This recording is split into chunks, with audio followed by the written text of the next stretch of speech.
हर हर महादेव। शिवरात्रि भगवान शिव की साधना और भक्ति का महापर्व। भगवान भोलेनाथ की कृपा पाने का ये बहुत ही शुभ अवसर है। शिवरात्रि शिव की अत्यंत प्रिय रात्रि है। इस बार फागुन मास के कृष्ण पक्ष की चतुर्दशी तिथि की शिवरात्रि पड़ रही है। हर मास में एक मासिक शिवरात्रि आती है, लेकिन फागुन मास के कृष्ण पक्ष की चतुर्दशी तिथि की शिवरात्रि को महाशिवरात्रि कहते हैं। इस दिन भगवान के विशेष पूजन और अभिषेक का विधान है। भगवान शिव की पूजा महाशिवरात्रि में 4 प्रहर की पूजा होती है। अगर आप 4 प्रहर की पूजा ना कर पाए तो कम से कम प्रदोष काल और निशित काल की पूजा भगवान महादेव की अवश्य करें। इस दिन साधक की ऊर्जाएं ऊपर की ओर उठती हैं, इसलिए इस दिन रात्रि जागरण किया जाता है और सभी साधक अपनी साधनाओं को करते हैं। इस दिन भगवान के रुद्र अभिषेक करने का भी एक विशेष महत्व है। ये शिव और शक्ति का प्रतीक है। शिव के साथ शक्ति का भी पूजन अवश्य करना चाहिए। कृष्ण पक्ष की चतुर्दशी तिथि फागुन मास की तिथि को महाशिवरात्रि कहते हैं।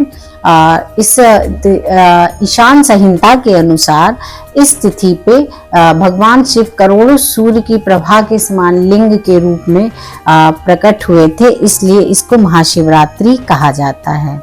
और ज्योतिष के अनुसार इस दिन सूर्य और चंद्रमा समीप आ जाते हैं, तो शिव रूपी सूर्य और जीवन रूपी चंद्रमा का योग और मिलन होता है, इसलिए इसको शिवरात्रि कहते हैं। भगवान शिव को इस दिन धतूरा, बिल्व पत्र, आक, मदार, अकौड़ा इन सब चीजों को चढ़ाना चाहिए। भगवान का रुद्र अभिषेक करना चाहिए। इस भगवान अर्धनारीश्वर होते हुए भी काम विजेता हैं। विष को हलाहल को पीकर भी वो विष से विरक्त हैं। तांडव करते हुए भी वो अत्यंत सौम्य है। जो प्राणी शिवमय होकर शिव की पूजा करता है, शिव उसका सदा संरक्षण करते हैं। इस दिन शिव और शक्ति का एक साथ पूजन करने से शिव अत्यंत प्रसन्न होते हैं। शिव जी का आप पार्थिव शिवलिंग बनाकर घर पर रुद्राभिषेक कर सकते हैं। इससे आपकी समस्त मनोकामनाएं पूर्ण होती हैं। इस दिन शिव जी पर आप मंदिर जाकर अभिषेक करें। दूध, दही, शहद, घी और गंगा जल से। बिल्व पत्र चढ़ाएं 11, 21, 51 या 108।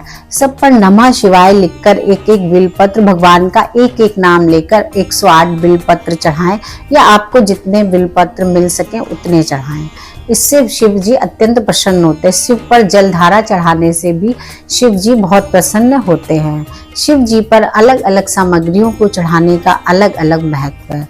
दूध, गौ, शिव जी पर अलग अलग चीजों से अभिषेक करने से अलग अलग फल प्राप्त होते हैं। जैसे गाय के दूध को अभिषेक करने से आपको प्रसन्नता प्राप्त होती है, आपकी समस्त प्रकार की भौतिक कामनाओं की पूर्ति होती है।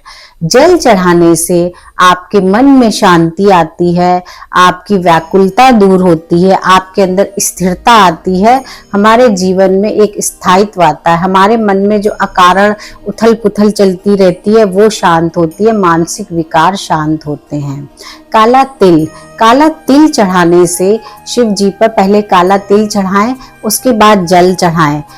इसको चढ़ाने से आपके ऊपर तंत्र, मंत्र, जादू टोना किसी प्रकार का हो उसका नाश होता है। समस्त प्रकार की आपकी बाधाओं का नाश होता है और आपके जीवन में खुशियां आती हैं। शिव जी पर सरसों के तेल से भी अभिषेक किया जाता है। अगर आपके शत्रु बहुत अधिक हो गए हो तो उनके मन से आपके प्रति बैर भाव समाप्त हो जाए और आपके शत्रु कम हो, इसके लिए शिव जी पर सरसों के तेल का अभिषेक किया जाता है। लेकिन यह अभिषेक केवल मंदिर में और नर्मदेश्वर शिवलिंग पर ही किया जाता है। पारद शिवलिंग और घर पर इसका अभिषेक नहीं किया जाता है। शहद का अभिषेक करने से आपको अच्छी आयु, अच्छा स्वास्थ्य और निरोगिता और प्रसन्नता की प्राप्ति होती है। गन्ने का रस, गन्ने के रस से अभिषेक करने से आपके घर में श्री समृद्धि रहती है, निरोगिता रहती है, अच्छी आयु और दीर्घ आयु आपको मिलती है। बिल्व पत्र के रस से अभिषेक करने से आपके घर में धन धान भरपूर मात्रा में रहता है, श्री और समृद्धि रहती है, आपके घर में धन धान की कभी कमी नहीं होती। इससे माँ अन्नपूर्णा और माँ गौरी बहुत प्रसन्न होती हैं और आपका सदा संरक्षण करती हैं। आपके घर में अपार खुशी। इस दिन शिव का अर्धनारीश्वर रूप की भी पूजन करना चाहिए। आप रुद्राष्टकम का पाठ कर सकते हैं, हो सके तो रात्रि जागरण करना चाहिए। रुद्राष्टकम का पाठ करिए, शिव जी के 108 नाम या 1008 नाम का पाठ करिए। आप घर पर अगर मंदिर में रुद्राभिषेक कर सकते हैं तो मंदिर में नहीं, घर पर ही रुद्राभिषेक अवश्य करिए। बिल्व पत्र चढ़ाइए, भगवान के प्रिय पुष्प मिष्ठान आदि भगवान पर चढ़ाइए। ये शिव की अत्यंत प्रिय रात्रि है। भगवान भोलेनाथ तो केवल एक लोटे जल से ही चढ़ाने से बहुत प्रसन्न हो जाते हैं। इसलिए भगवान भोलेनाथ की कृपा पाने के लिए इस दिन का आप विशेष भगवान का पूजन करके उनकी कृपा और भक्ति को प्राप्त करिए। आप सभी को महाशिवरात्रि की हार्दिक शुभकामनाएं। हर हर महा